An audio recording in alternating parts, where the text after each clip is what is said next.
Mobil badut. Otak perasa meski hebat juga memiliki sisi gelap.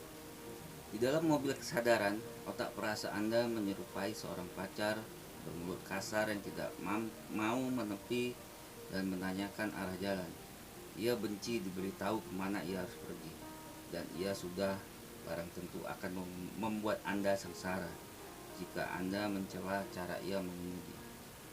Untuk mencegah segala keributan psikologis ini dan untuk menjaga kesadaran akan harapan, otak pemikir mengembangkan sebuah kecenderungan untuk melukis peta yang menerangkan atau membenarkan setiap keputusan yang telah dibuat oleh otak perasa. Jika otak perasa ingin es krim, ketimbang melawannya dengan menyajikan fakta-fakta tentang gula buatan dan dampak jahat kalori, otak pemikir Anda bersikap begini: kamu tahu, bukan? Aku bekerja keras hari ini. Aku layak mendapatkan es krim. Dan otak perasa Anda merespon dengan lega dan puas. Jika otak perasa Anda sudah memutuskan partner Anda adalah orang yang brengsek dan Anda sendiri tidak pernah melakukan kesalahan apapun, otak pemikir Anda buru-buru bereaksi dengan mengenang lagi pengalaman-pengalaman nyata ketika Anda bersikap sangat sabar dan rendah hati. Sementara partner Anda diam-diam menyusun rencana busuk untuk membuat hidup Anda ambiar. Dengan begitu, kedua otak tersebut mengembangkan sebuah hubungan yang sungguh tidak sehat, yang sedikit banyak mirip dengan hubungan ayah dan ibu Anda ketika sedang dalam perjalanan bermobil. Di saat Anda sendiri masih bocah, otak pemikir membuat cerita bohong supaya otak perasa mau mendengar, dan sebaliknya, otak perasa berjanji tidak akan melenceng ke sisi jalan yang lain dan menewaskan semua orang. Luar biasa mudah bagi kita untuk membiarkan otak pemikir terperosok ke dalam jebakan, untuk hanya menggambar peta demi semata memuaskan otak perasa. Ini disebut self-serving bias, keberpihakan yang menguntungkan diri sendiri, dan ini merupakan dasar bagi segala hal yang buruk dalam kemanusiaan. Biasanya, self-serving bias mudah membuat Anda berprasangka dan sedikit egois. Anda beranggapan bahwa yang terasa benar adalah benar. Anda cepat menilai orang lain, suatu tempat, suatu kelompok, dan suatu pemikiran, sering secara tidak adil atau bahkan intoleran. Namun dalam bentuk yang ekstrim, self-serving bias dapat menjelma menjadi khayalan yang teramat meyakinkan, membuat Anda mempercayai suatu kenyataan yang palsu, menguburkan ingatan, dan melebih-lebihkan fakta. Semuanya dilakukan demi melayani otak pemikir yang senantiasa lapar itu. Jika otak pemikirnya lemah dan atau tidak terdidik, atau jika otak perasanya mudah marah, otak pemikir akan mengalah pada otak perasa yang sedikit-sedikit mengamuk dan menyetir seperti cari mati. Otak pemikir akan kehilangan kemampuan berpikirnya sendiri atau tidak lagi membantah kesimpulan-kesimpulan yang dibuat otak perasa. Mobil kesadaran sukses berubah menjadi mobil badut dengan roda-roda besar berwarna merah dan berjalan melenting serta menyuarakan musik sirkus melalui sebuah pengeras suara. Kemanapun Anda pergi, mobil kesadaran Anda menjadi mobil badut ketika otak pemikir Anda telah menyerah total pada otak perasa Anda. Ketika seluruh tujuan hidup Anda ditentukan secara penuh oleh pemuasan diri, ketika kebenaran dibikin kerdil menjadi sekedar asumsi yang menguntungkan diri sendiri, ketika semua keyakinan dan prinsip hilang di lautan nihilisme, mobil badut meluncur di berbagai cabang seperti ketergantungan, narsisme, dan ketertekanan. Orang-orang yang berpikir adalah mobil badut begitu mudah dimanipulasi oleh siapapun atau grup manapun yang secara konsisten membuatnya merasa nyaman. Entah itu pemimpin agama, politisi, guru spiritual, atau suatu forum sesat di internet. Mobil badut akan dengan suka hati menggilas mobil kesadaran lainnya, yaitu orang lain, dengan roda merah dan kenyalnya. Karena otak pemikirnya akan membenarkan tindakan tersebut dengan mengatakan bahwa orang-orang lain itu memang pantas dibegitukan, mereka jahat, rendah, atau bagian dari biang permasalahan yang ia buat-buat sendiri. Beberapa mobil badut hanya ingin bersenang-senang. Mereka sibuk minum-minum dan bercinta dan berpesta. Yang lainnya mengejar kekuasaan. Merekalah mobil-mobil badut yang paling berbahaya. Karena otak pemikirnya disetel untuk membenarkan kekerasan dan pelecehan pada orang lain melalui teori-teori yang terdengar intelektual, baik di bidang ekonomi, politik, ras, genetik, gender, biologi, sejarah, dan sebagainya. Sebuah mobil badut terkadang juga mengejar kebencian, karena kebencian membawa kepuasan dan keyakinan diri ekstra.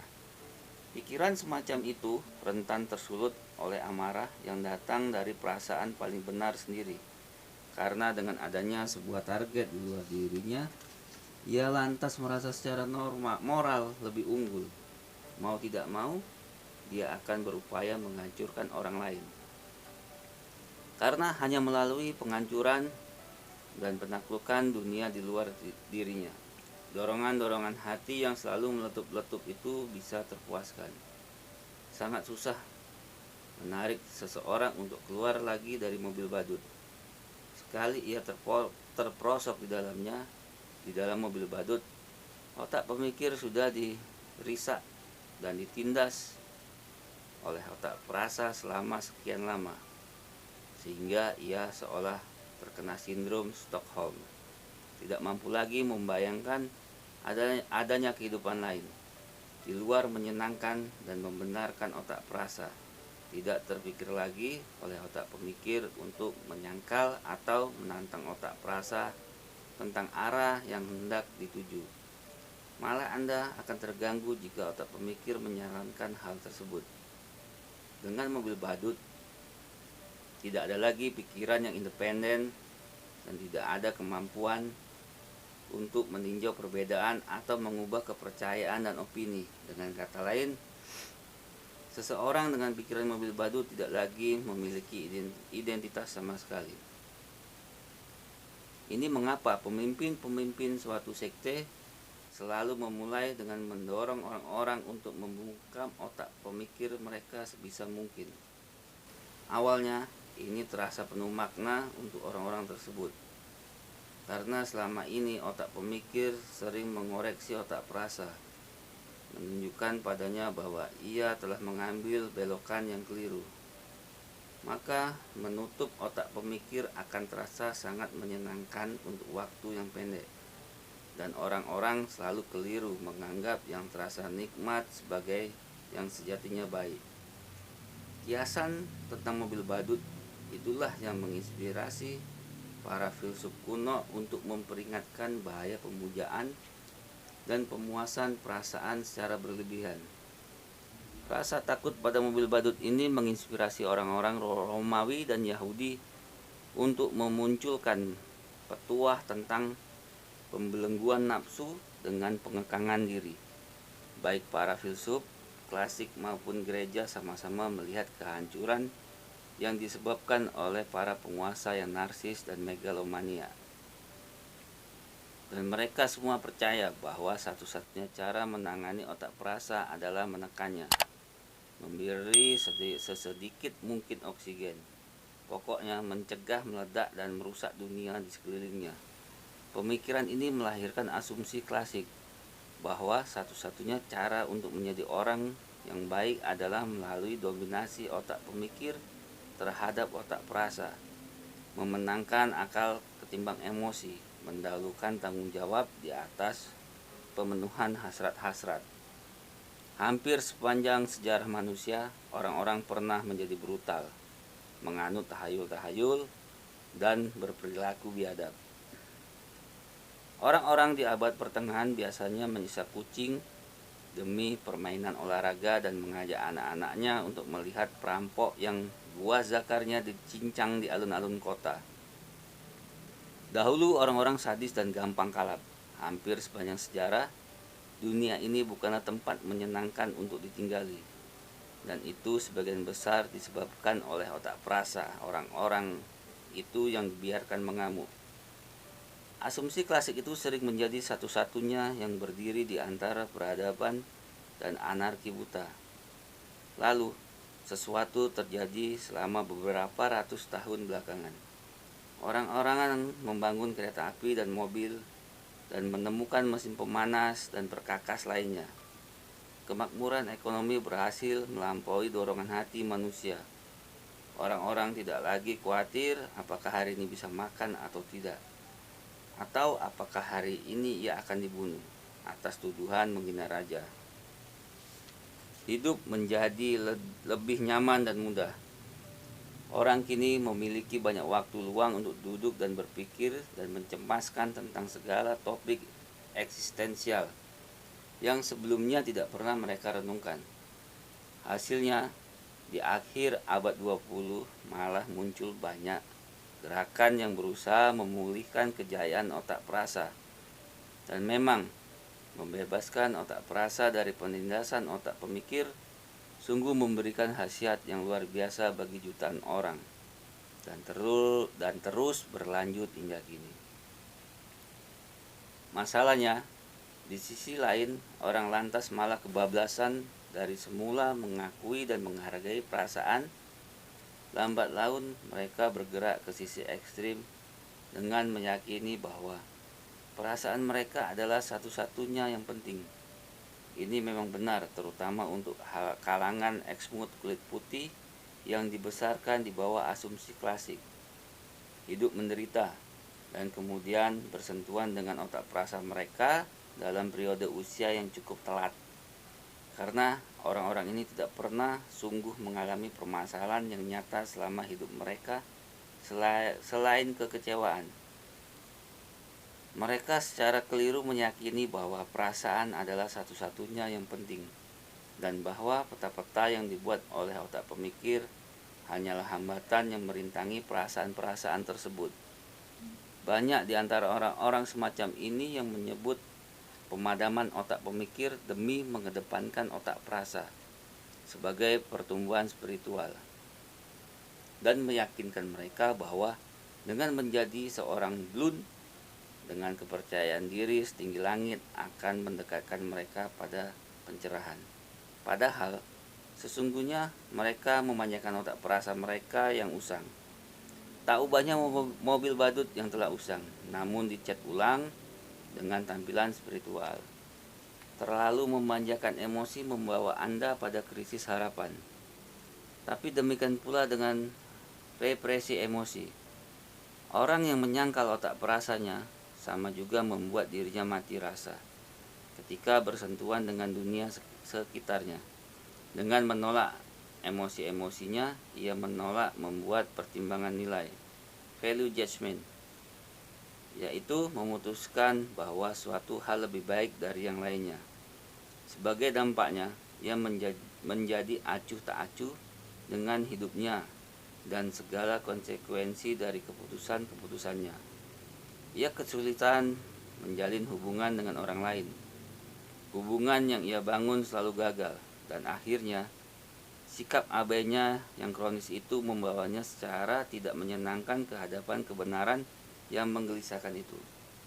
Pada akhirnya, jika tidak ada yang lebih atau kurang penting, tidak ada lagi alasan untuk melakukan apapun. Dan jika tidak ada alasan untuk melakukan apapun, lantas apa gunanya hidup?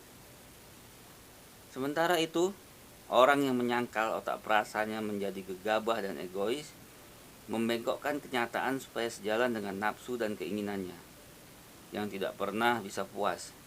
Krisis harapan yang dialaminya adalah seberapapun banyaknya makanan atau minuman atau kekuasaan atau apapun itu, tidak pernah merasa cukup.